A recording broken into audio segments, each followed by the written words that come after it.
All right, so we're going to get started with the meeting tonight. We'll try to roll right through. I'm not sure if we'll get to everything or not, that meaning the small group discussion at the end, but a couple things we're going to try to cover today. Upcoming schedule we'll hit briefly on, just to give you guys a little bit of an explanation of some of the work that we're doing right now. Introduction of the building fast stats that you should have received email-wise yesterday. Not going to spend a bunch of time on it, but just want to lay out what you have there. Then we've got a presentation on the demographics of the district from Rob Schwartz. And Rob is here tonight. We'll talk a little bit more about what that all is when we get to that point. And then Ryan Brooks from the city of Grand Forks is here as well to give us a little bit of information from a planning standpoint. And then hopefully we'll have some opportunity to do a little bit of small group discussion at the end of that, but we'll see. Just a quick reminder on meeting norms. So I'm not going to go through them all. You can take a glance at them. We've been real good the last couple of weeks. And so, you know, just try to listen actively tonight to the information, keep a district and focus on the information that we're hearing tonight. And then obviously if we're able to get into small group, just make sure everybody's voice is heard when you're talking about some of this stuff. So relative to the upcoming schedule, and this is tweaked maybe just a little bit from what I had sent in an email recently, and we're still obviously dealing with the whole COVID-19 thing. And so we're still tending to tweak as we find out more about what we're able and not able to do. Tonight, we're going through that the fast stats, the demographics, and the Grand Forks development stuff.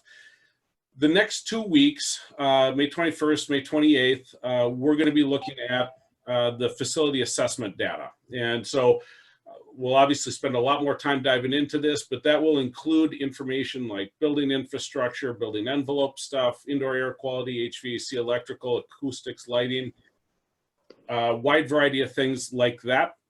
And you'll also be getting a fairly substantial packet of information that'll go along with those presentations that you can continue to reference as we go through the rest of our process. Then the next 2 weeks after that, June 4th and June 11th, we're going to do a bit of a data dump, data retreat. We're going to kind of divide out by topic or area that we've been looking at over the last few weeks. And I'm just going to give you these questions. It'll be in an email as well. But as you're going through these presentations, what we're going to want to do is just kind of answer questions around what do you see in the data and the information that's there? What pops out at you? How does any of this information potentially interfere with our vision and our strategic objectives that we had learned about early on? What other things do we need to be asking about? You know, are we missing data that we really need? And then what's important relative to the information that we have so far, understanding we'll continue to get more information, but relative to the stuff we've been studying, what actions would you perhaps at this point recommend the school board take? What actions should be prioritized? And of course, many of those things will change as we continue to add more information to it. This gives us an ability to kind of at this point in time understand where we're at. So just to give you a little bit of an idea of some of that discussion we're going to have looking forward a few weeks, so that you're kind of got that in mind while you're listening to some of these presentations over the next few weeks. So hopefully that might help a little bit as well. And I'll email this to you as well this week. And then after that, we may take a couple of weeks just to give you guys a break in June and relax your head a little bit. At that point, we'll have been going for, I don't know, what it would be, 12 weeks in a row now or something like that. And then we're going to kind of watch when we can get at least maybe small groups, at least even, in to do some building tours. And so more on that we're trying to flush out how we look at doing that. But somewhere end of June, maybe early part of July, we'll look at finally getting into doing those building tours. All right.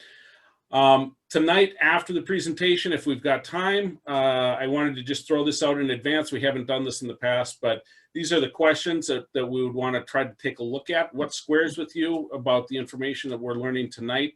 3 ways the information can maybe help us going forward. And then what question or questions are still circling in your head, as we've talked about oftentimes before. So again, just something to put in the back of your mind as you're listening tonight. If we don't get to it in small group, I will probably send this question over as part of the survey after the meeting. All right. Any questions so far relative to schedule and that type of thing?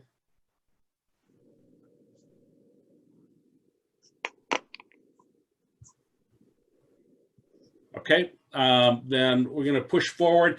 This is very quickly, but you should have gotten a PDF packet, if you will, that has information. Building fast stats essentially is what's on it. You've got a couple of maps of the district at the very beginning of it. And then I just pulled the Ben Franklin ones because they were the first ones from an alphabetical standpoint. But there's basically 4 pages in there that you've got. And again, we can use you to go along. You might even want to use it when we go on tours.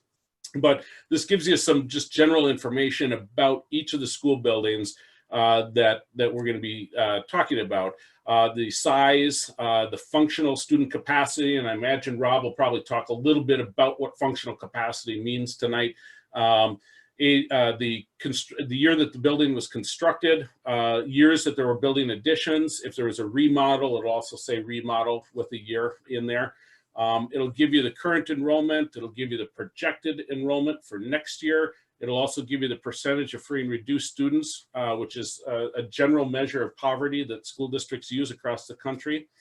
And then there's an enrollment by grade level in each of the buildings. So that's on the cover sheet. The next sheet will give you a satellite image of the school building and the general grounds that it sits on. And then off to the right-hand side, it'll give you essentially what the attendance boundary is and where that school is located within the attendance boundary and in the city. The next page will give you a general floor plan of what that building looks like with some identification of how some of those rooms are used. Now, understand that the actual use of those rooms changes at some points in time, depending on what's needed by the school. And so this should be relatively accurate, but there may be a few discrepancies there. Nonetheless, the layout is the same, and the uses of those rooms should be very close, at least, if not right on. And then the last page in the packet gives you that floor plan again, but indicates what the ages of those buildings are, and you can kind of see when those additions occurred for the building. So hopefully this will be a little bit helpful as far as just some statistical information on each of the buildings. And again, this will just be a piece of that data that we continue to add as we go through our process. So at this point, I'll just ask if there's any questions on that, or if there's anybody who did not receive this. The attachment was probably, I don't know, somewhere in the neighborhood of 12 meg. So it's a little bit on the larger side. If you did not see this come in email, just drop a message in the chat box, and then we'll make sure that we can connect with you later to make sure you get it. But is there any questions on this at all right at the moment?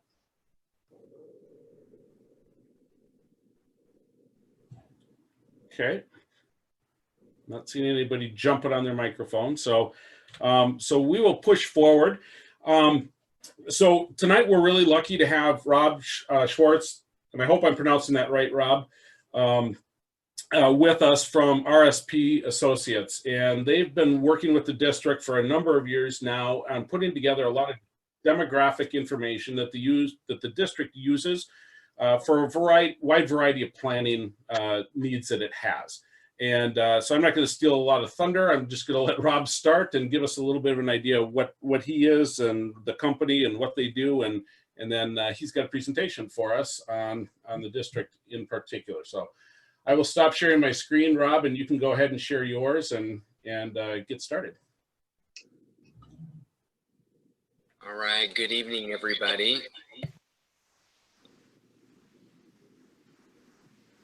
And let's see if I get this to see. Technology will work. All right, is everyone seeing the presentation header? Looks great. All right, wonderful. Well, good evening. I have a new view today. I got a haircut yesterday, and it's been 2 months. So I feel all energized. What we're going to talk about today is not everything that's in this presentation, but it's here because this is what I provided to the district. So we'll spend no more than 15 minutes talking about some of the things with the enrollments, demographics, developments, and then we'll get into the projections, and if there's questions afterward, we'll answer those as well. So the next couple slides for your reference are a little bit about RSP, the work that we've been doing across North Dakota. Here just in Grand Forks, we've done enrollment analysis. We evaluated your buildings for a functional capacity. When we get to the projections, we'll talk a little bit about that so you understand what that number means. Again, who we are, we only work with school districts. You saw the map that we do in North Dakota. When you do look at this presentation, page 5 gives you an expectation of what you should get from this information. But in order for us to do everything that we've done for the district, whether it's enrollment analysis, things with development, demographics, a lot of people are to thank. This is a short list ranging from the city of Grand Forks to the county census data, and then of course our mapping data that we use to understand census, demographics, and whatnot. So if we look at this from a 100,000 foot view, we have broken this slide out into what could happen with enrollment projections, what could occur as that relates to capacity, and then what development opportunities may have in play for what it means for the enrollment and the capacity. So ultimately, for the next 5 years, we're indicating that the district will grow by about 200 students. I'll mention some different things as we go along with COVID-19, because I would be amiss to say that our crystal ball is so awesome with COVID-19 to know what that may mean with some of the economic drivers. There's things that we're waiting to hear about with the university. Are they going to lay off people? That's going to have an impact. What do we see with the building activity? Does that decrease? When we get to the developments, we'll talk about what we think may happen in those particular situations. But even with COVID-19, we're indicating there will be overall enrollment growth. There's going to be some capacity challenges, and you can see them listed out, color-coded by how we look at things, from elementary being red, the middle school being blue, and high school being green. So you can see we have really only elementary and middle school capacity challenges. There's quite a bit of development activity, and you'll see that on some of our maps. The bulk of it's going to be on the south part of the community. So when we start out with our analysis, we have to understand geography. So what we've done in all of our maps, I believe we've zoomed in to the city limits of Grand Forks. There'll be some insets in the map for the whole district, because we don't want you to forget that the district's larger than the city of Grand Forks. But the purple line will represent the district boundary. Solid colors will represent city municipalities on the district boundary. We do have the existing elementary attendance areas. Again, the solid color representing each of those elementary buildings. Same thing for the middle schools, and the same thing for your 2 high schools. We further broke the district into planning areas, and there's a little over 500 of them. The green lines on this map represent each of those planning areas. And the advantage of these planning areas is it gives us an opportunity to evaluate things with demographics, developments, and enrollments.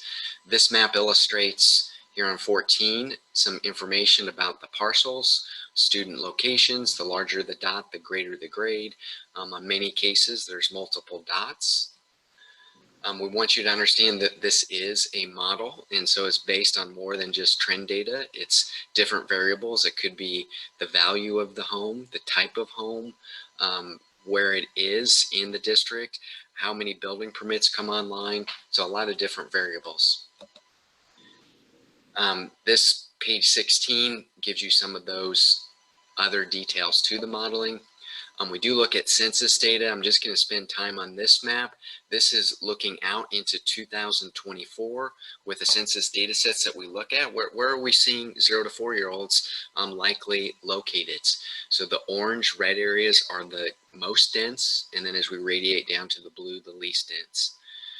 We also do the same thing with females, but with time, I'm going to keep moving into some other things. We do have a lot of district demographic data sets. So on page 19 and 20, we're looking at things of who's typically moving into the Grand Forks School District boundary. And so we have things with population, housing, income, and workforce. Really what we're trying to understand with population and housing is as the population is changing, are we seeing the housing adapt to that? And in this case, we have, and we likely will as it moves forward. In fact, just a little bit more housing than what we're seeing with population. Again, with some demographics of who's moving into your district, this gives you a benchmark of several school districts. So we have Grand Forks, Minot, West Fargo, and then the city of Grand Forks, and then the state of North Dakota.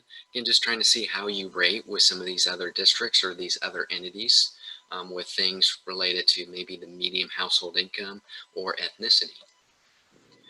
We do like to look at live birth date to understand what we potentially could see in future years as it relates to the number of live births that occurred in Grand Forks County.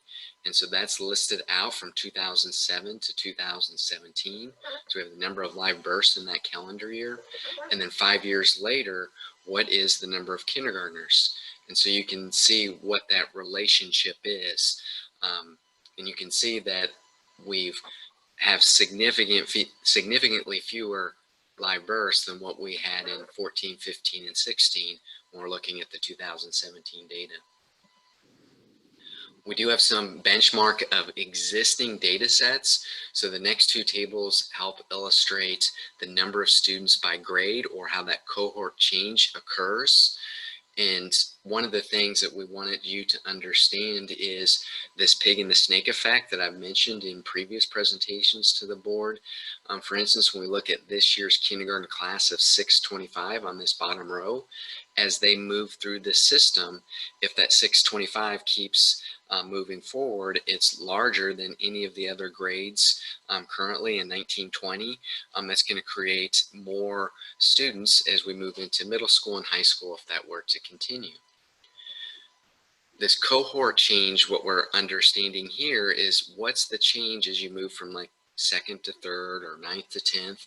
So those bottom two rows give you an illustration of what typically is happening grade to grade. You can see it changes quite a bit for different grades. We have historically seen decreases from kindergarten to first. Much of this might be what I would call transitional kindergarten, where they may be remaining in kindergarten for services. That's something the district can talk to more. We also see an increase from 8th to 9th grade, and that's the private parochial homeschool student bounce in your community. Again, there's a lot of things you can glean from those tables. We do look at things with in-migration and out-migration. What I really wanted to highlight, the dots on this map are representing the new students that were not in the district in 1819, but they're now here in 1920 receiving services.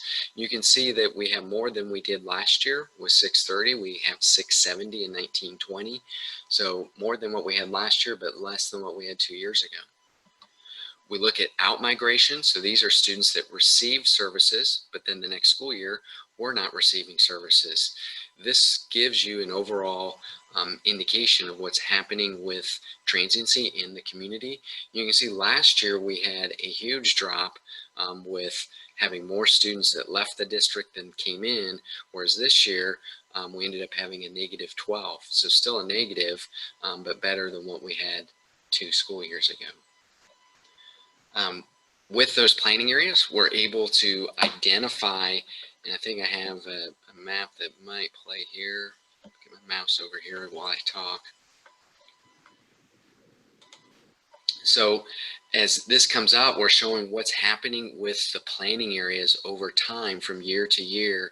I believe starting in 2009, 2010, orange areas are increasing and green areas are decreasing.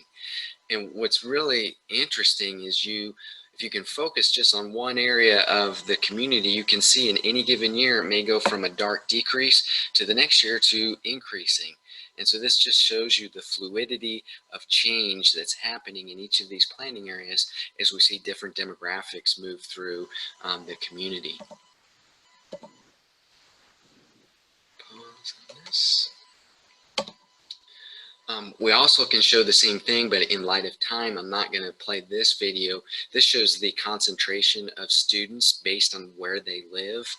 What you're seeing is this stagnant picture is the dark red are where we have the greatest density of students in the community. So you can see there's definitely some 3, 4, 5 different areas where it's much more dense than other places in the district. And actually, I wanted to play. We did look at intra transfers, so there's choice in the district. So the next couple maps get into what we're seeing for elementary intra transfers between buildings. The same thing with the middle schools. The dots in those maps representing where those students are that were making some choices to be able to change between buildings. But overall, with enrollment, I've covered all of these bullet points. We're seeing a stable enrollment with the possibility with higher number of students in the primary elementary driving the growth factor that we'll see in the future. We see a little bit of development. I know we have one or a couple of city representatives that can talk to developments. So we're just going to keep this at 100,000 foot view so that you understand how it fit into our analysis.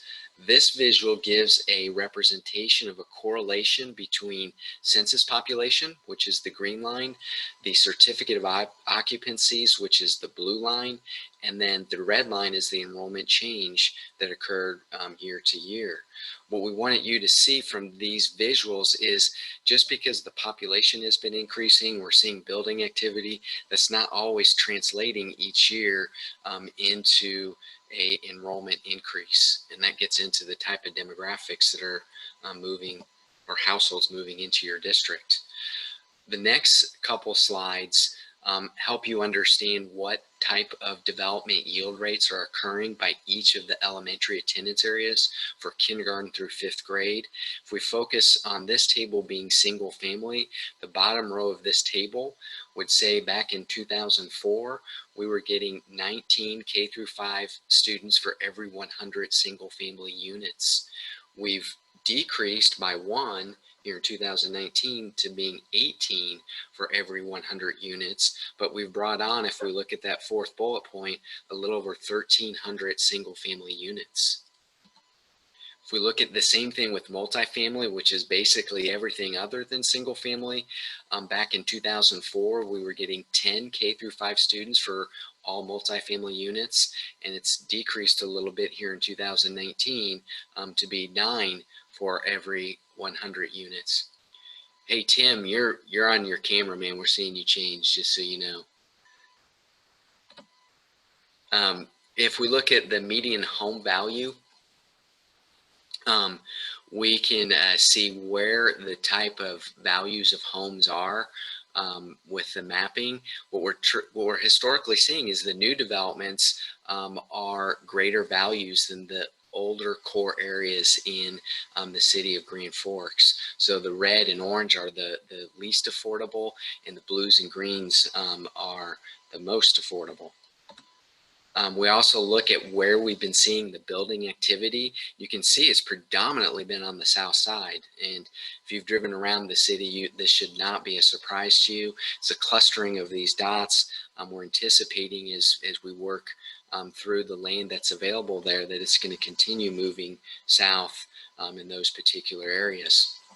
I do want to show you this video where it's illustrating, going back to 2009, the subdivision of Prairie Wood. You'll see buildings that start popping up, and then the what starts to happen with the heat count, you can see over time as we get to 2019, we start to get more students than what was back in 2009 as those units came online. I hope you guys are able to see those visuals. So as we continue to move on, we looked at existing land use, focusing on yellow and orange. Those are the residential areas, whether it's multifamily or single family. The other colors are non-residential or public or government type entities. We then also looked with the city, what they have with their comprehensive plan, looked at what was going on with some of their capital improvements that are planned over the next 5 years. And we created this map that illustrates green areas being where we're seeing current activity, yellow where we're seeing potentially activity in the next 5 years, and then the purple would be beyond 5 years, maybe closer to 10. All of this is based on some of this stuff with COVID-19. What is the market like? Can they build something that will be consumed by the community? And so we're anticipating there's going to likely be a slowdown just because of things of uncertainty. How long that lasts, we think it will for sure be here in the 2020 building cycle, may even move into 2021. It all depends on how we come out of the whole shutdown, sheltering, because it's bigger than just what's been happening in North Dakota. It's throughout the country. And what does that mean for economic indicators? We've given a list. City can give you even more detail to this, but each of the developments as it correlates back to that map, where we're seeing the number of existing units and the number of potential units that could come online still in those developments.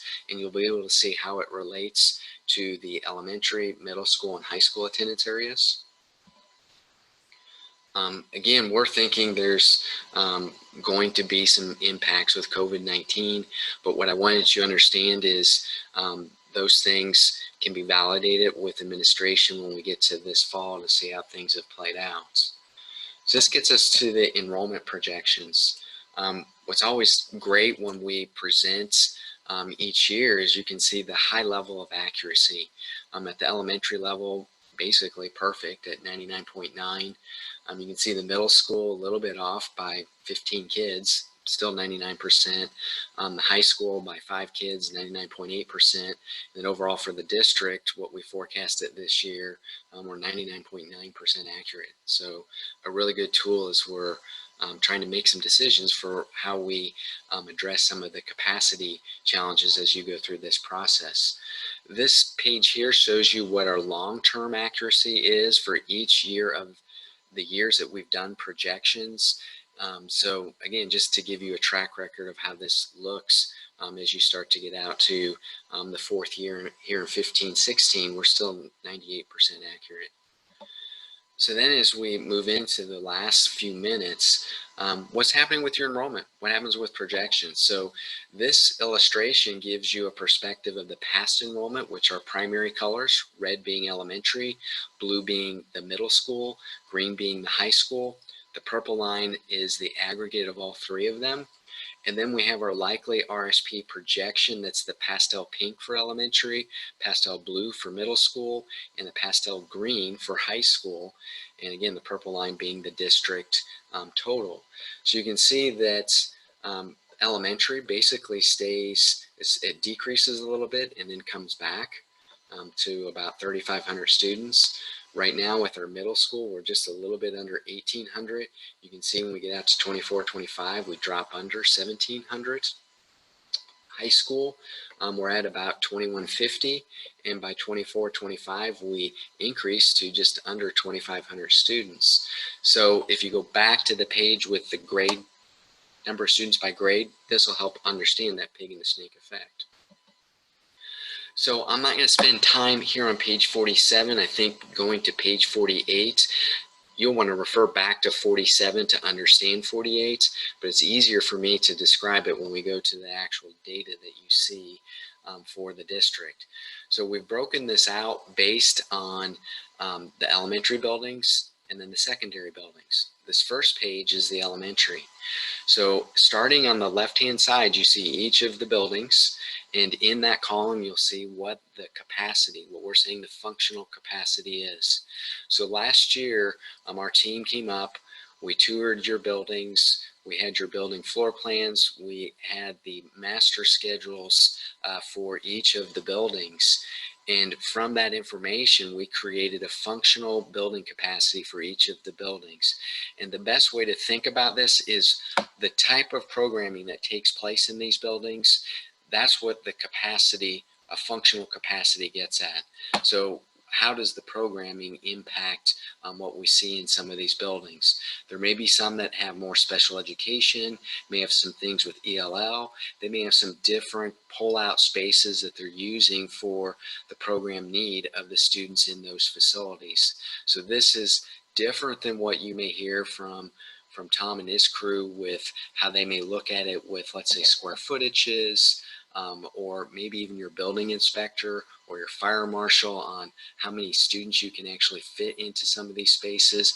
Our focus was what, with the educational programming, what is the capacity that could take place in each of those buildings?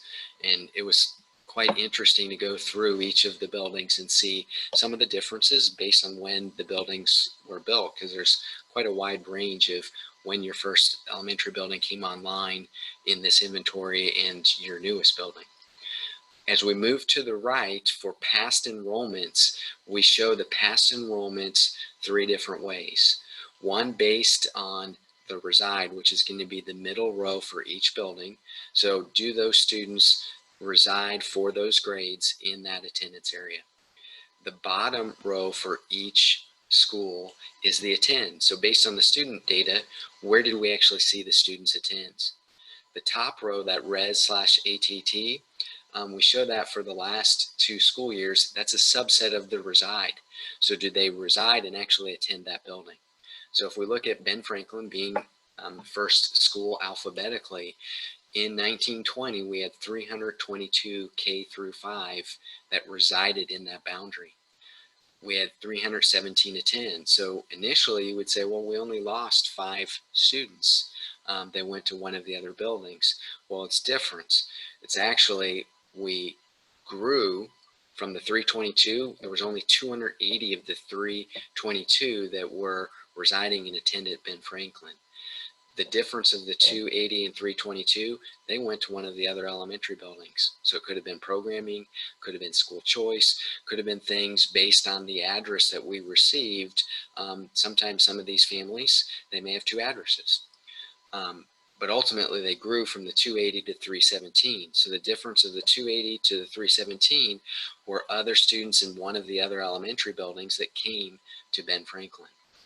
Then as you move into the projections for each of these buildings, we show it 2 ways. We show it based on the reside, and then we show it with attend. So trying to give you some information with attend on what the likely number of students are going to be each of those school years based on some of these school choices that we're seeing happen over the last few years.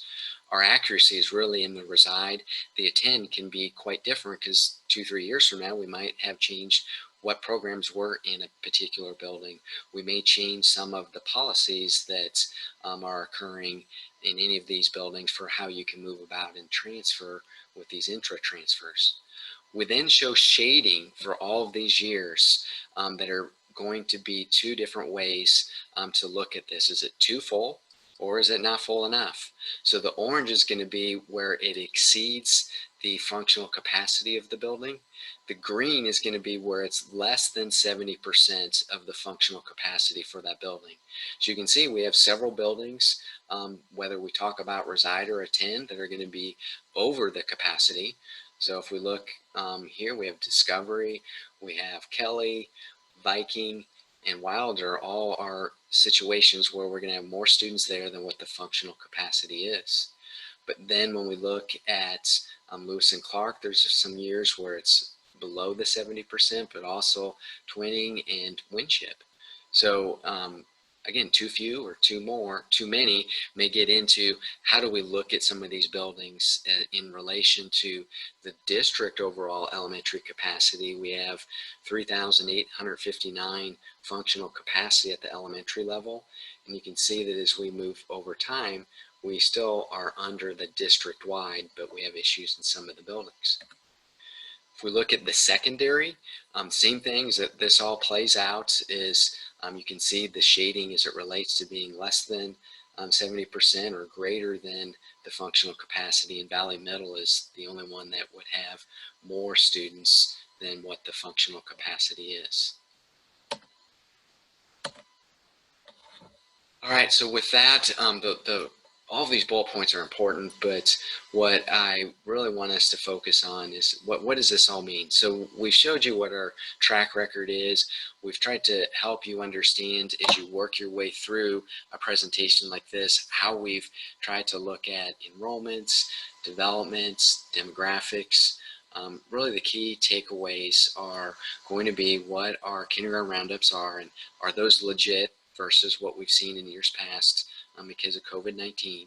Do we see more people staying in place in your community? And so does that impact our transiency? So that in-out migration. What happens with housing starts? So one of the things that we do with the city is we're tracking some of the things as new developments, plats are coming online. They provide a lot of that information to us so we can understand things. So we'll want to revisit these things when school comes back into session. You know, are we hitting what the kindergarten roundup numbers are? And how does that relate to what we're forecasting for kindergarten? Are we having still a healthy building activity? And then how are we seeing the transiency of people in your community? Are we staying in place? And then some of the other economic drivers, whether it's the university or some of the local businesses, because we are concerned with the fact that with the price for a barrel of oil being as low as it is, that does have an impact across the entire state of North Dakota. So those are kind of the high-end things. I don't know if, Tom, are we wanting to open this up for questions now, or are we just going to wait till towards the end?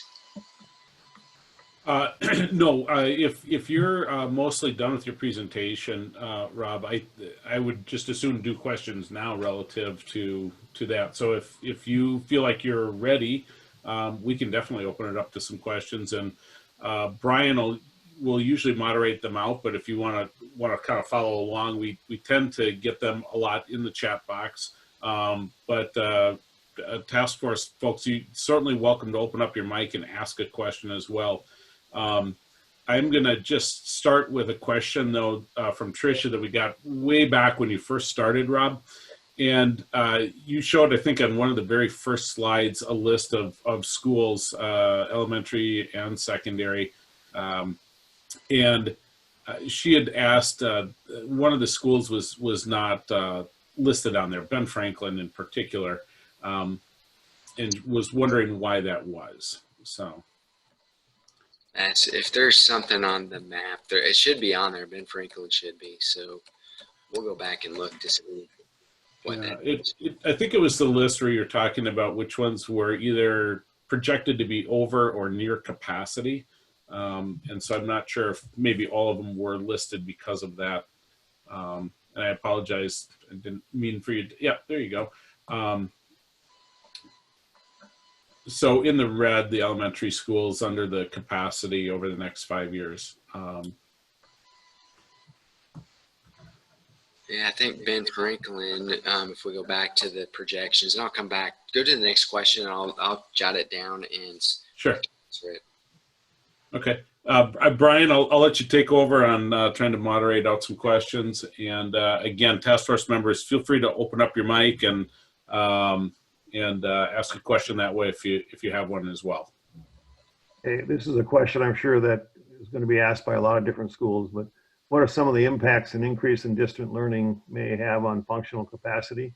Have you done any work on projecting out some of that data? And does functional capacity consider technology needs of students within the facility? In other words, an integrated technology capacity differ from a functional capacity? And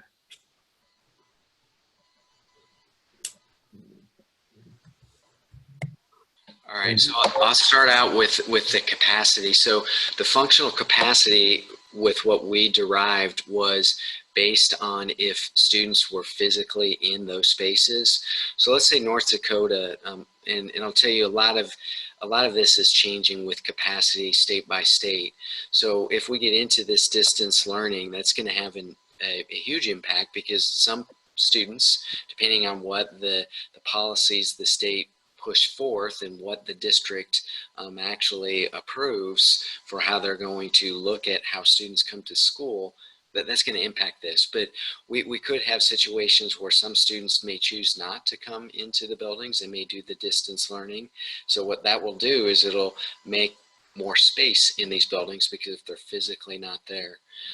There's other things that we have to watch for that, again, will change state by state, but might be related to the amount of space. So the social distancing, when we talk about 6 feet, here in Kansas, as we've started opening up restaurants and whatnot, we've seen with restaurants, they may have been able prior COVID to have, let's say, 100 people in their restaurant. Well, now they can only maybe get 40 or 60 in there. So there may be some things that have to be looked at with the functional capacity that may address some of the social distancing, may even have to address some things where if, let's say we go year round, let's say that there's phasing where there can only be a certain number of kids at any given point in the buildings. So I do think the work that we did last year, it can be adapted towards some of these changes that may be related to COVID-19 changes. Another question was, does your model take into account administrative decisions to cancel incoming kindergarten classes, and how such a decision may impact future enrollment at a given school? Specifically, does it factor in the impact on a school population of younger siblings of children in a canceled class choosing to attend other schools? Let me ask a clarifying question with a canceled class. My assumption when I hear a canceled class, it might be, let's say Ben Franklin was going to have 3 elementary kindergarten classes, but they've chosen only to use 2. And so those kids then would have to go to another building. Is that a fair statement on when we talk about canceled, what that might mean? I don't know if the person who asked the question, if they can. Yep, that was my question. Yeah, that's what it means. Specifically for a school that may only have 1 section of kindergarten. Yeah, so the impact, definitely when we have some of these smaller buildings, what we've tried to do is make some assumptions that if, let's say it's a 1 section building, that there's going to be 1 section there. I think what we've seen between the reside and the attend, that's where we get some of the differences. So if they cancel that kindergarten because they just don't have enough kindergartners for how they would staff that building, and usually it's quite low when I think they've made that decision in the past, you're not going to always see it play out in our attends, because we're going to make some assumptions that the goal, and I think the district goal is as well, is that there's, if it's a 1 section building, we'd have 1 section in each of those grades.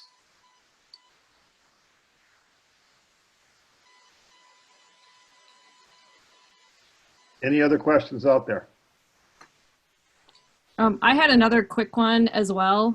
When you're talking about functional capacity, are you including the schools that use relocatables, or are these numbers just for the physical footprint of the original building?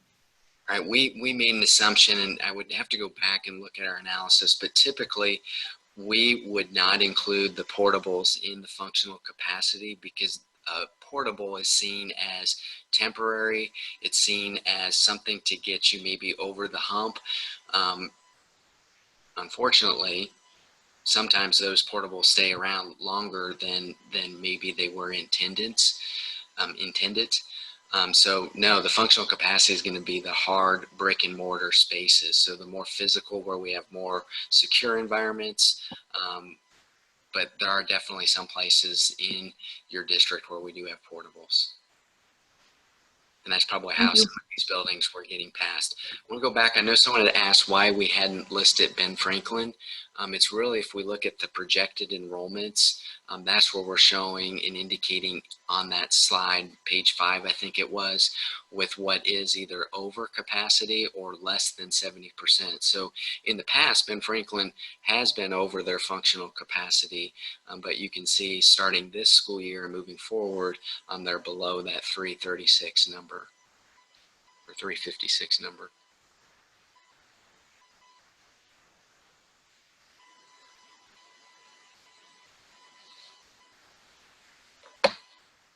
All right, other question. I think you might have another one there, Brian, but anyone else have questions, feel free to either speak up or type up. Okay, do you have a model that shows building capacity if the district closes and just in district transfers? All right, so a model, there may be some positives and negatives if we close a building. So I think the question you're asking is really maybe twofold, is does the model take into account if we close the building? And I think there's certain things that if we did close a building, we would have to say that the people that were impacted by that, they would clearly not be happy about that, but they're still living in Grand Forks. So what we've historically seen in other districts where buildings have closed is we may see in the short term people maybe making choices to not come to that school district. They might go to private, parochial, or homeschool, but we end up seeing them matriculate back in because of the superior programming that you tend to get in the public K-12 system. So that's one part of your question. The second is that what probably has a greater impact beyond the closing of the building is what attendance area they would be assigned to. So if we were to do an exercise to redraw the boundaries when a facility is removed, a lot of times what building they get moved to will indicate their desire of wanting to stay in the district and not choose other options that may be available in the community. So hopefully that answers it a little bit. Yeah, Rob, if I could just ask a follow-up to that, and I'm not sure if this was part of that question or not, but as you know, in Grand Forks, there's the ability to choose, the school that you want to go to. And so is there a way to project if they were to stop allowing those inter-district transfers, from one school to another, and you were required to go to your home, boundaried school, does your projection take into account a policy change like that? Yeah, absolutely. If the district wanted to hold everyone to the existing attendance areas, just follow the reside projections, and that would be the likely outcome of that type of policy. The attend kind of gets at that student choice that we typically are seeing in each of these schools, some more than others. Thanks for that. That was my question, Tom. So thank you for clarifying that. Yeah, thanks. Another question is the data telling us that a new school will need to be constructed in Southeast Grand Forks? That's a slippery slope. Yeah, and was that Terry or Jody that asked that? This is where it kind of gets tricky. There's a few things that I'll just put my tongue out there and get it trampled on a little bit. There's always been some conversation since we've been working in Grand Forks with is one section buildings, are those still something that's viable? And that's a whole community conversation, right? So what is the decision on that? The second is when we look at this functional capacity, we now have to factor in, well, what will that mean with some of these COVID-19 impacts? But let's take that off the table.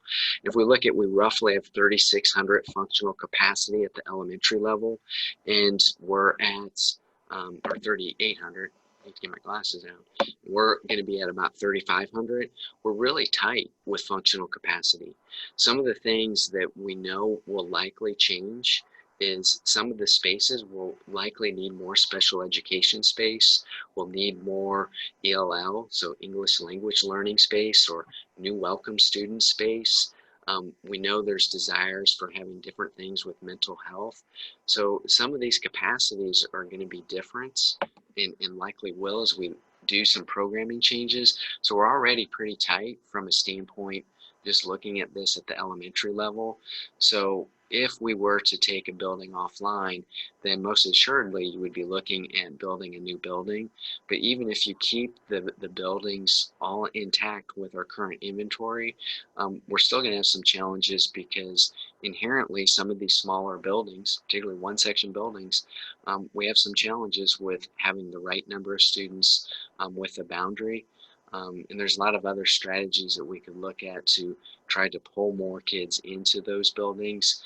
They're not always successful, but there are things I know the district has contemplated. We've heard some of this discussion with the board. So not really answering the question, just kind of giving you more food to think about with how you may go about adding inventory or making decisions to eliminate some of your existing inventory. Another question is, Discovery combined with another elementary school recently. Are these numbers the total for both or just Discovery? Anything that's listed, particularly for the projections, this is what that elementary attendance boundary is. So any of the changes that were established based in 1920 move forward. And I believe as we look backward, what we updated on this table was the existing elementary attendance areas. How does that relate to the existing boundary? And we did that, I think, this year so you could see some of the change with the existing boundaries as it relates to particularly the reside as areas like Discovery where we've been anticipating a lot of growth. You can see how that's happened from 15-16 to 19-20 and then moving forward all the way to 24-25. I think, Rob, you maybe answered some of this question, but can you address how square footage is used to determine functional capacity?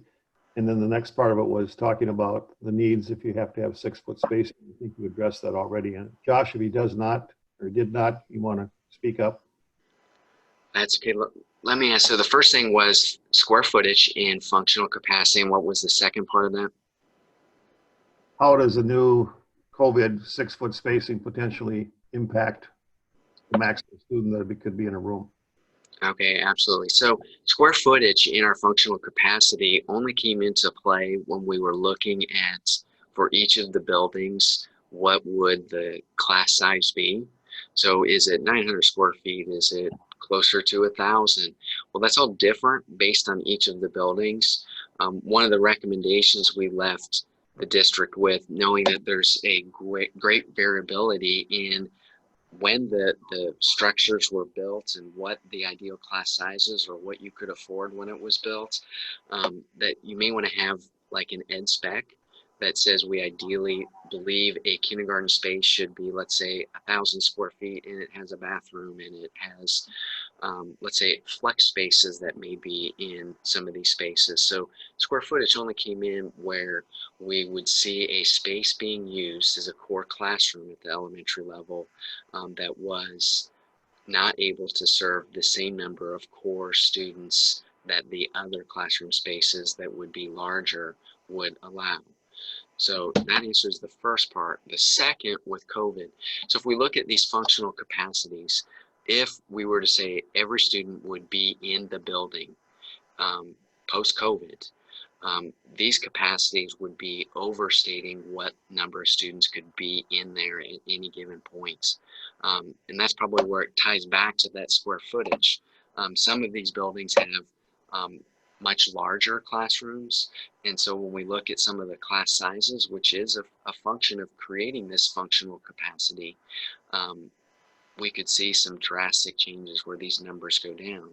Now, if we do something where there's sessions, that's something that I've been a part of different conversations, not in Green Forks, but where we may have Monday, Wednesday, Friday, there's team A is in the building for the AM, and then team B's in there for the PM on Monday, Wednesday, Friday, or whatever the variation is, then we could have still the same functional capacity. We're just going to be serving students differently.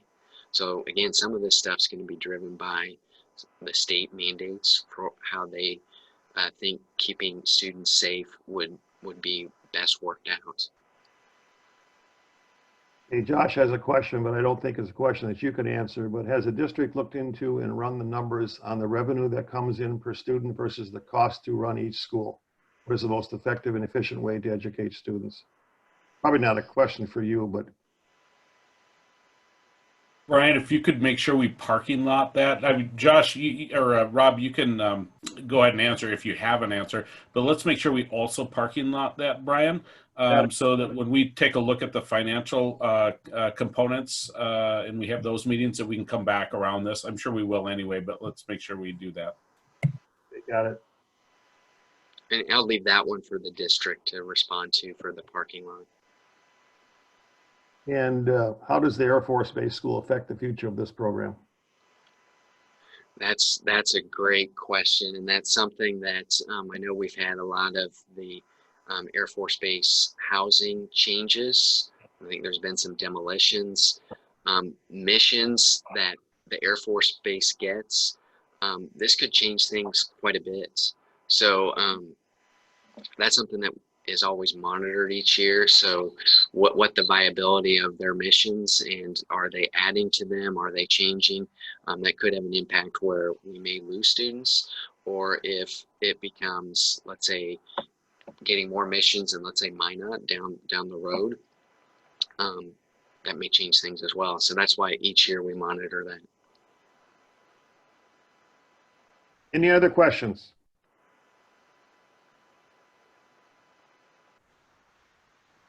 Okay, Tom. Well, Rob, thank you very much. A lot of information in a short period of time. The task force members did get a copy of your report. I think you probably saw that in the email that I had sent you as well. But hang on to that report.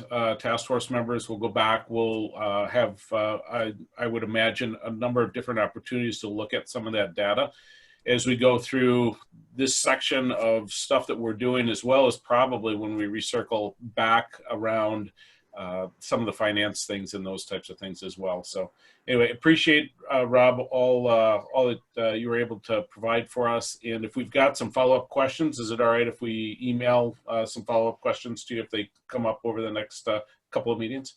Absolutely. We would be happy to make sure you guys keep progressing with this process. Awesome. Awesome. Well, thank you. Thank you, Rob.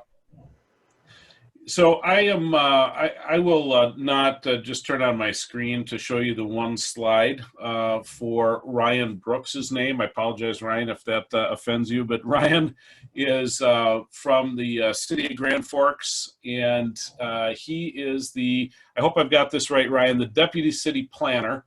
And so he's got a bit of a presentation to give us a little bit of an idea of what's happening in the city, what some of the growth plans are for the city, what some of the different developments are, and how that might impact us as a school district and what we're looking at relative to schools and those types of things. So I saw Ryan in here earlier, but I don't see him right off the top of my head on my screen. But Ryan, I'm assuming you're out there somewhere. I should be. Oh, there you are. There you are. Sorry. So go ahead. Feel free to share your screen and do your thing. All right, perfect. So hopefully everybody can see my screen just like Rob. Yeah, so, looks great. I turned on my camera, but I wasn't as lucky as Rob to get a haircut, and I came very close to taking my dog's appointment this morning. So I'm still with the long hair anyway. So I'm here to kind of do a brief on where the city of Grand Forks is at in terms of development. Rob actually incorporates quite a bit because he and I meet on a regular basis, actually. So seeing him and his presentation, it's always good for us to see his data. And being that we're both planners, we both enjoy getting together and having some of those discussions. And I always enjoy his presentation. So with that, I'll kind of jump into where we're at with our numbers. The city of Grand Forks does track, obviously, single family homes from year to year. And you can see we typically do be right around 100 to 120 roughly single family homes a year. Some, like last year, we were a little bit down. We were at 81. We're hoping for a little bit better year this year, and then COVID hit. So we're still not too sure if we're going to have a down year this year. We still have contractors coming in and getting building permits. It's difficult to say how everything will play out by the end. We know interest rates could certainly have an effect on that, and perhaps not negatively. So this graph also shows the townhomes. So typically what we think of is twin homes get put into that category as well, and they fluctuate from year to year. This 2014 year was a big bump. That was the Hugo's development that went in down on 47th. So that was 1 year that we kind of had a big year. We also track multifamily, and this one is much more up and down. But if you look at and track the last 10 years, we need to add about high 200s in multifamily a year. What happens when we start to get down into this lower amounts like we've had last year even, what happens is we start to have some problems in the multifamily market. Prices get up, students tend to squeeze into units that we don't like seeing. We start to see some conversion of single family to rentals. So if we can keep on track in the 200 to 300, it's much better. Looking at this year, we're looking at about 387. That's the number that we have so far from what we're looking at in terms of actually being permitted. So it's going to be a bigger year here. It'll be big even when you look at that 10-year time frame. This map was also in Rob's presentation. It's our land use plan. It's what drives a lot of our things. We often have public meetings where we're asking for input on these. We don't often get well attended, but residential is where the yellow is at, and red is our commercial. So what we're seeing more and more is obviously the commercial market is decreasing here. We're having more and more purchases online, and then we're seeing more and more redevelopment of commercial. So we have a lot of these red up in existing areas that'll have some vacancy, and so that'll affect how much red we see in our future areas, as you can kind of see as we can continue to grow. But yellow is really our growth areas, and down here is 62nd. Here's I-29, just to kind of give you a frame of reference. Here's 32nd. My next map here will show you where our lift stations are, because this is really what drives whether development can go into an area. So again, here's 62nd. The golf course is right in here. So 62nd's down here. Here's where all of our lift stations are. And we're having a conversation about right down here about potential another lift station. So we do have lift station capacity out here on the west side of town. We've tried to drive some residential out there. It is land use plan does show that as residential. We just haven't had interest yet. So the city can provide all these things, but until a developer comes in and is ready to put this money down, you just don't see that residential pop there. But in this case, the city's provided everything, including the lift station, out to those areas, which are a city cost. Now I'm going to get a little bit into the lot availability. This is a map that might be a year old, I believe. So as you start to get into whether or not some of these have what year it shows somebody on there, some of these 2019s may actually have some homes that have started. But this is 62nd. This is where a lot of our new development's going. A lot of these areas have now been fed with new infrastructure coming into these areas. And so we're seeing some new homes come in there. And the one trend that we have seen is smaller lots. So this is where a lot of the Thompson homes have been going, the developer. And those homes are much smaller than, say, some of these more traditional, larger single family homes that we typically used to see out on the edge. And this is that Prairiewood area, actually, that Rob had shown on his, the one map that kind of as that continued to grow and grow, how it affected attendance. So these are some of those areas that we're looking at. The next area here is Discovery School area. This is obviously all these lots are platted, ready for development. We'll see these fill in here over the next couple of years. There's more residential planned over here as we cross 34th. So as you start to look at those Discovery numbers, know that there's still a lot of growth in the current area, even next to the school. So there's a lot more still to come. As we start talking about other areas, this is the one area that we're actually having a discussion about, a proposed lift station. I think that showed up on Rob's map as well. Another area that's had discussion, it's outside of the flood protection. This is an area that is, I kind of wanted to bring up and kind of highlight for everybody. Here's a flood protection area for the city. So this green is really going to show the extents of what we see for our expected development area for the city of Grand Forks. So everything will be north of the Merrifield Road and west of Belmont in this area. And I could show to the west, but that's at 69th Street. With that, I kind of kept it brief. I think Rob captured a lot of the other items. These maps kind of show some of the other growth areas, but I know Rob had captured those a lot in his analysis as well. So with that, I'll kind of entertain any other questions anybody may have, and I'll turn it back to you, Tom. Thanks, Ryan. Ryan, could you maybe just speak for a minute too on what that connection looks like, though, a little bit between what you guys are doing in your office and development, and what that connection to Rob is, and what that connection to the school district maybe is. I know we've had some questions in the group before of just kind of what does that relationship look like between the city and the school district, whether it's from a tax standpoint, and I'm not expecting you to answer any tax questions, but what does that relationship look like a little bit, and how does that work?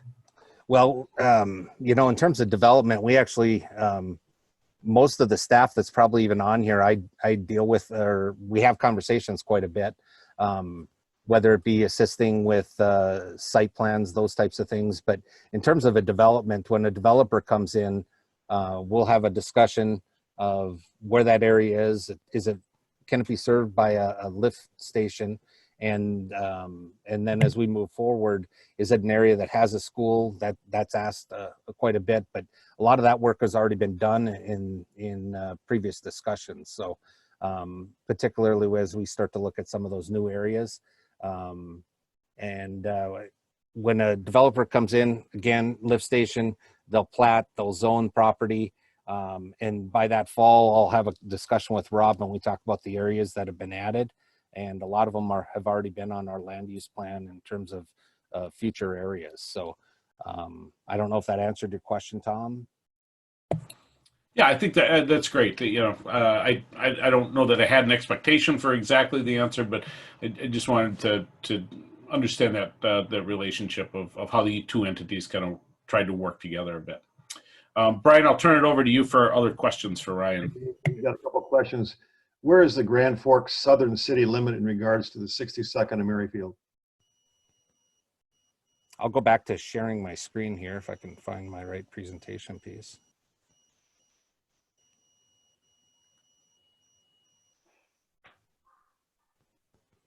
What was that question again, Brian? Where was the city limits? Southern city limit in regard to 62nd and Merrifield. Oh, 62nd is where our current city limits is at. You can see this hatched line, this kind of, hopefully you can pick that up, but that darker line there, that indicates the city limit line. It hasn't been updated quite through this area here yet because we did come down to where these blue lots are at.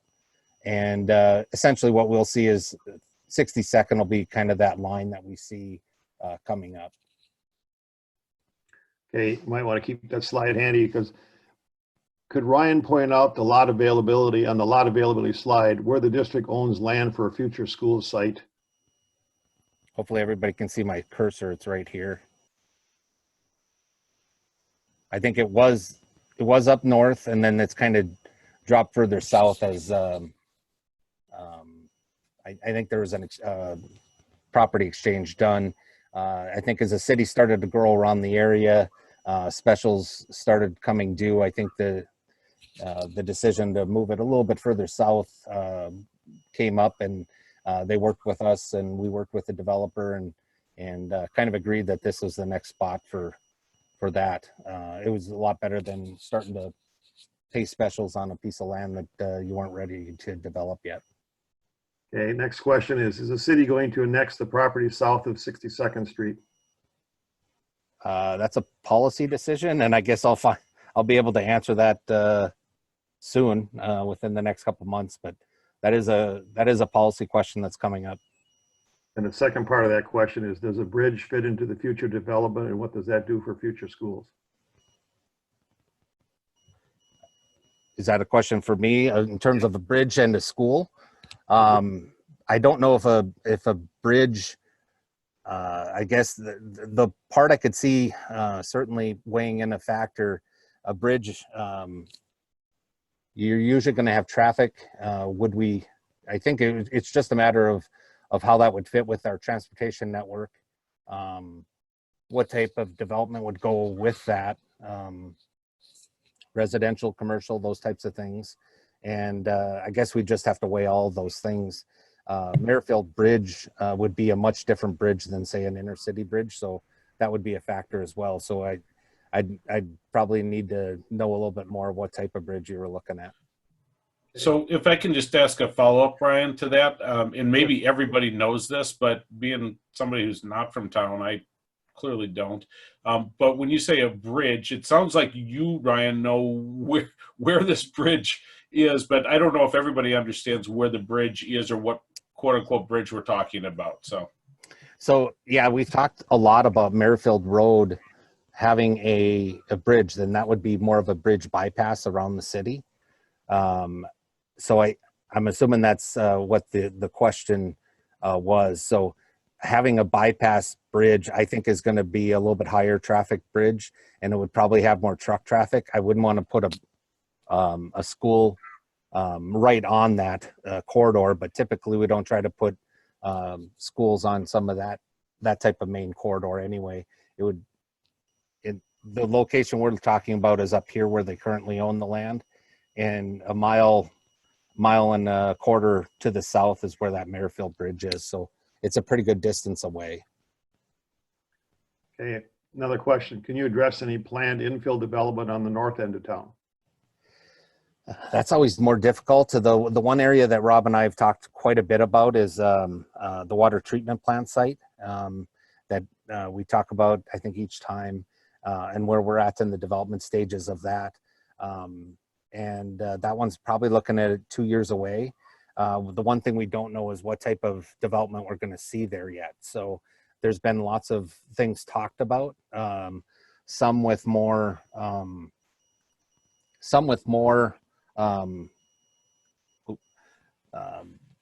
residential than others. So the thing I look at, and I wish I would have looked a little bit closer at Rob's map, but his heat index of whether or not those downtown apartments, if they provide a lot of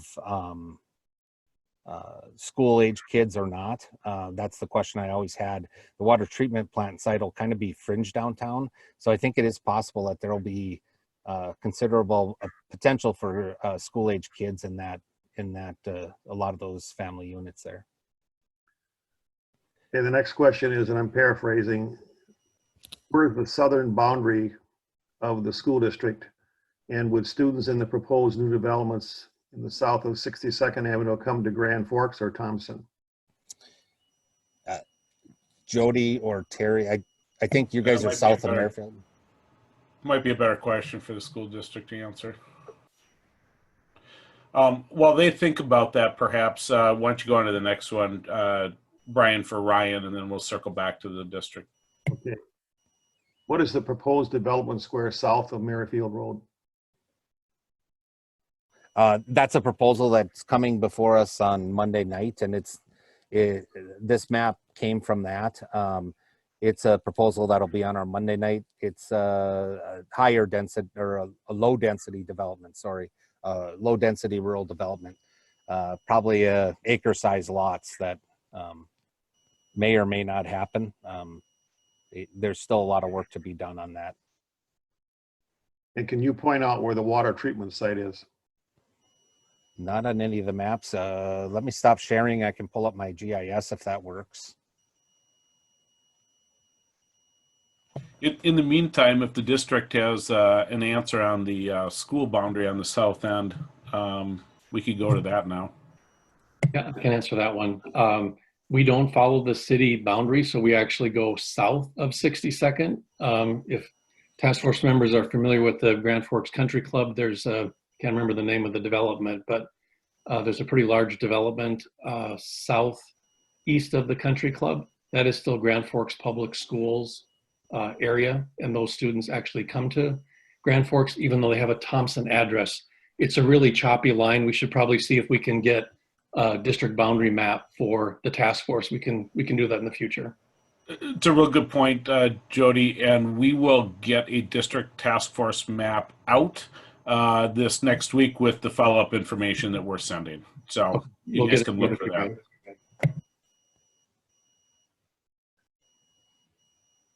Any other questions? Yeah, I don't know, Ryan, were you able to do the GIS or? Yep, just pulling it up now. Oh, let's see, I think I shared the wrong screen.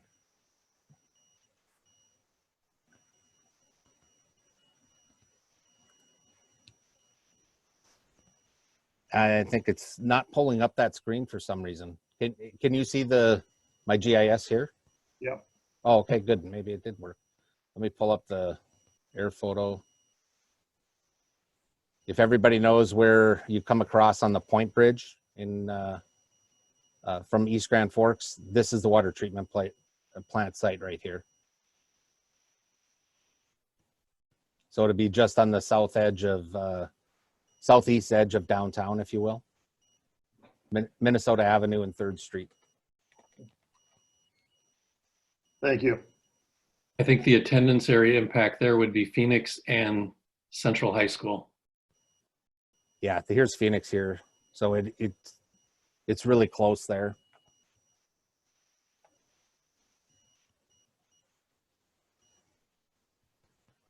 Another one is please have Ryan show the MF and the DT for everyone.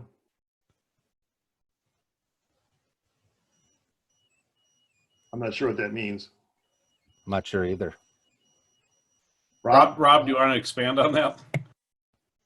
the apartments. Oh, sure. You're talking in the downtown, I assume, Rob? I think he is. Okay. So some of them that we've been working on. Here's that Hugo's development in downtown. The number escapes me now. Maybe 80 units that would go in here. In terms of number of units being brought in, there are some condos here. Don't know how many school-age kids are going to come there. That's the Selkirk Lofts in downtown. There's a few other units I think are potentially on hold right now, COVID related. That would have brought more units, but I think those would have been more student oriented. The only other potential site I could see, I think there's some potential on the hotel site downtown as being a potential future development that could have some different aged kids that would show up there, potential school age kids there as well, and that type of development, because those between that development, the townhouse hotel and the water treatment plant site, those are 4-acre size developments. So there's a lot of flexibility that could be had in terms of range of type of residential that would bring multiple different age groups together. And they're a little bit more fringe of the downtown, so not near heart of the downtown. This may also be a question for the district. Do students that attend Grand Forks Public School from outside the city's boundary pay taxes towards the use of facilities?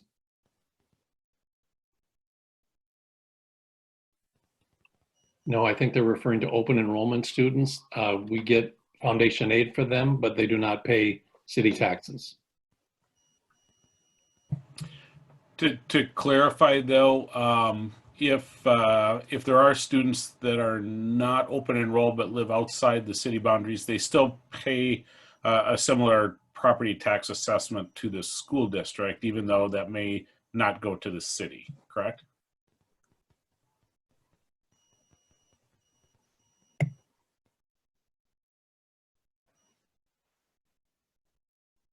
Was that for me? No, it was follow up for Jody. I don't know that answer, actually, to be honest with you. I don't know if the Okay. county residents pay less than the city residents. I'd have to check on that. Yeah. And I'll have to verify for sure. We'll get an answer for that. Brian, mark that down for our parking lot question as well for our financial discussion. But most of the states that we work in, there's an assessment done from a property tax standpoint, and the school district portion of that is separate from city and county and other assessments. And so regardless of whether you live in the city or not, you do pay property taxes to the school district, assuming you're a school district resident and not open enrolling. Yeah, that is true, Tom. So if I went out to any of these parcels and, maybe one that's outside of city limits, there would be a portion that would be school district, a portion that would be county. And if it was inside city, a portion that would be city. All right, great. Thanks for that clarification, Ryan. Yep. All right, I think that's all the questions that have been chatted in. Does anybody else have a question that mulling around in your head that you want to just jump on your microphone for? I do. Go ahead, Whitney. It's Whitney. Hi.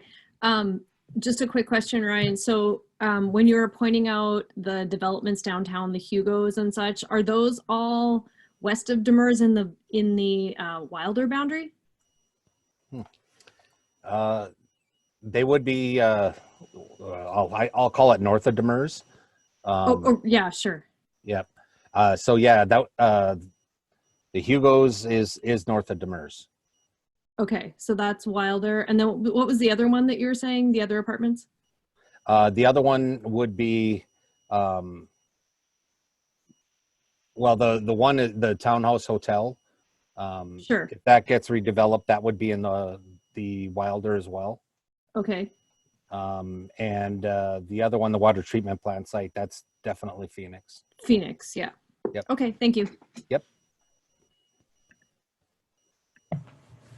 Anyone else with questions?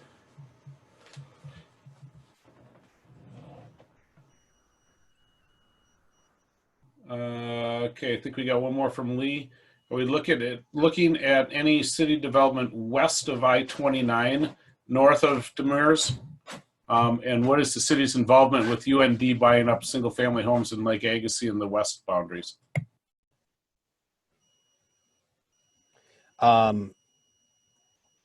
That I kind of covered that a bit, where we put the lift station, the city put the lift station out here. This is, here's the West Walmart, I'll call it. So where this is 55th here, this area was, the lift station went in here. This area is all ready to be developed. So the city is kind of put in the infrastructure, the main infrastructure pieces. We're just waiting for the developer to kind of move forward on that, which would open up this western area for, potentially a lot more housing. So all of this we anticipate being residential through this area and kind of this center area here. And then over here, you get into the, here's the western edge of the flood protection system. So there's that diversion that goes around. And these, I anticipate these may be staying industrial lots. Now you're starting to get into a dance with the airport. They don't like residential too close to the airport as well. So that's kind of hurts how much development we can have over on this western edge as well. But we are looking at the potential for residential in this area here. So just need somebody with some, an interested developer to move forward. Great, great. And just a note from Rob mentioning that he does point out where there's some additional students calculated into the Wilder elementary school count relative to those multifamily units that are going in. Lee's still asking also about the UND purchasing single family homes in the Lake Agassiz and the west boundary areas. Ryan, are you able to comment on that at all? I'm not aware of UND doing, they're actually removing some housing, the married student housing. So I don't know if Lee could tell me a little bit more about where that purchase is going on, or unless I'm missing something on that. But these I know that they've removed the Northwestern Drive area through here. Hey, Ryan. Say, there's an area there that's north of University, up towards, butts up right up to Lake Agassiz, and then a little bit east. And I know of several people that live in that area, and as soon as their house goes up for sale, UND swoops in and is buying them up. And they're actually sent out letters to neighborhoods in that area saying that when their house goes up for sale, that UND wants to buy it. I can't remember the actual reason that they're buying it. I don't know that they gave a reason, but it seems to me that's something we should be looking at. I was just wondering if the city had any activity in that plan, if you were part of that plan, or if that's just UND acting on their own. Yeah, I'm not aware of that, Lee. Okay. I could do some looking into that and get back to everybody. Appreciate it. Yeah, you can send that through us if you want, Ryan, if you're able to find something out. Go ahead, Brian. If the development west of 55th, would that mean another elementary, middle, or high school? I guess that's maybe a task force question or district question. I think Rob probably has that in his numbers of that. That would be a better answer for him on how that would affect. Yeah, we factored in there's going to be some development that should happen over the next 5 years, but I think Ryan's kind of addressed until they have kind of a fish on the hook ready to develop. It's kind of a wait and see. But if we see more residential development, let's say you get 200 units that start going into that area, the first thing might be, how do we address boundaries as it relates to that functional capacity?